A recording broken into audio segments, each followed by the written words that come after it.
ایران اسرائیل جنگ میں مزید شدت آ گئی ہے۔ اگرچہ جنگ بندی کی باتیں خود امریکہ کی طرف سے ہونے لگی ہیں، تاہم ابھی چند روز تک جنگ بندی کے امکانات کم ہی نظر آ رہے ہیں۔ ایران نے صبح سویرے اسرائیل پر بھی بڑا میزائل حملہ کیا اور 100 کے قریب میزائل داغ دیے۔ تل ابیب اور مقبوضہ بیت المقدس میں دھماکے سنے گئے۔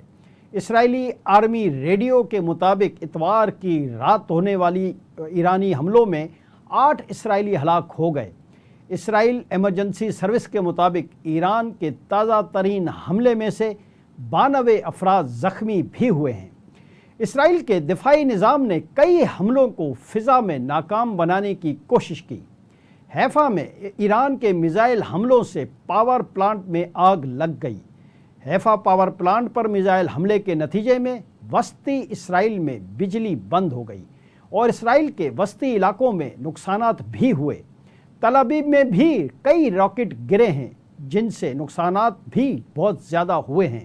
ایرانی میڈیا کا اسرائیل کے بن گورین ایئرپورٹ پر میزائل حملے کا دعویٰ۔ اسرائیلی فضائیہ نے ایران سے آنے والے متعدد ڈرونز کو مار گرانے کا بھی دعویٰ کیا ہے۔ اس سے پہلے ایران کے جوابی میزائل حملوں سے تل ابیب، حیفا، تامرا، کیسریہ سمیت کئی اسرائیلی شہروں میں تباہی مچ گئی۔ کئی عمارتیں کھنڈر بن گئیں۔ حملوں میں 14 افراد ہلاک، 300 سے زائد زخمی ہوئے۔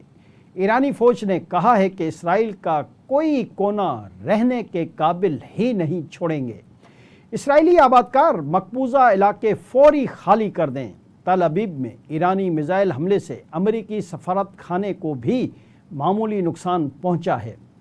امریکی سفیر کے مطابق حملے میں امریکی اہلکار محفوظ رہے۔ غیر ملکی خبر رساں ادارے کے مطابق امریکی سفارت خانے کو آج بند رکھنے کا اعلان کر دیا گیا ہے۔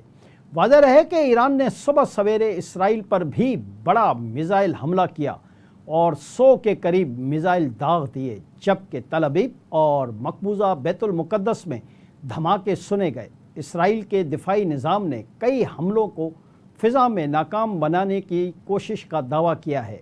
حیفا میں ایران کے میزائل حملوں سے پاور پلانٹ میں آگ لگ گئی۔